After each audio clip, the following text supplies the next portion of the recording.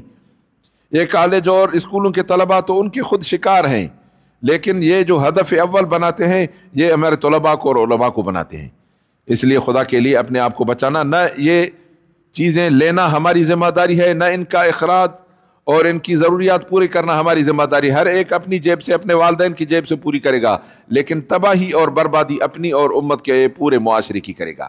اس لیے ان سے بچیں، اور اللہ سبحانہ و تعالیٰ کی رضا کے لیے آپ بھرپور نمونے سے رب سبحانہ و تعالیٰ کی رضا کے لیے پوری کوشش سے علم حاصل کریں۔ ہمارے استاد عبد القادر نور اللہ مرکزہ ہوتے تھے، وہ فرماتے تھے، ہمیشہ ہمیں ایک بات اتنی دہراتے تھے کہ العلم لا یعطیک بعضہ حتی تؤتیہ کلک۔ علم اپنی تھوڑی سی عطر کی طرح چھوٹی سی ایک مقدار آپ کو جب دے گا کہ آپ پورے علم کے ہو جائیں گے۔ اس لیے پورے علم کے ہو جائیں، علم کے ساتھ یہ حساب نہ کیا کریں خذ حرفا قل الفا۔ حضرت علی کرم اللہ وجہہ فرماتے ہیں ایک حرف لے لو، مجھے سبق یاد نہیں ہو رہا۔